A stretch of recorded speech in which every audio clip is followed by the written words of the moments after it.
Oui, je sais, c'est embêtant hein, quand tu essaies d'écouter quelque chose et puis tu n'entends pas. Ah ben, imagine maintenant que c'est tout le temps comme ça, que toute ta vie en fait, tu n'entends pas.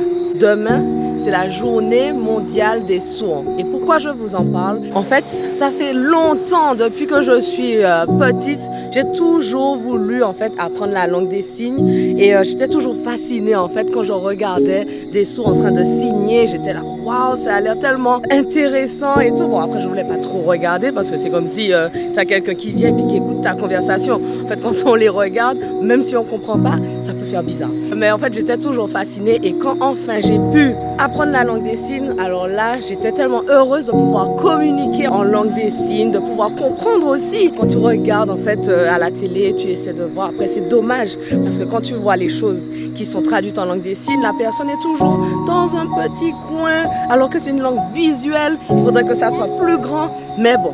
Il y a une lutte à ce niveau-là.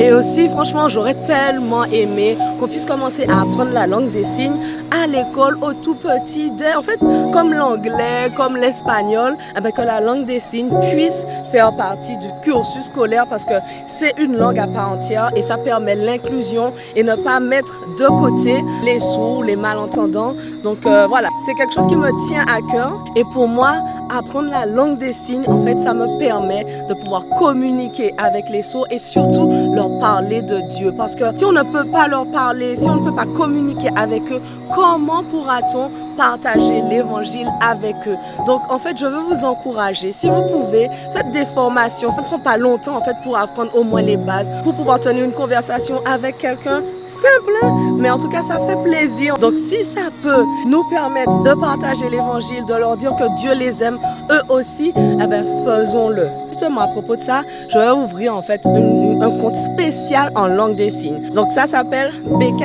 Signes pour Jésus. Donc si tu es intéressé par la langue des signes, si tu veux apprendre des mots de base comme bonjour, au revoir, comment ça va, mais aussi des mots comme Jésus, comme Dieu t'aime, comme Dieu est grand, enfin voilà, tous ceux qui parlent de Dieu en langue des signes, n'hésite pas à t'abonner à cette nouvelle chaîne. On va parler en langue des signes, on va apprendre, il y aura des chants signés, il y aura des mots de vocabulaire, il y aura l'alphabet, enfin voilà, ce ne sera pas par la langue des signes, mais toujours pour Jésus. Donc suis-moi dans cette aventure, ça vaut le coup.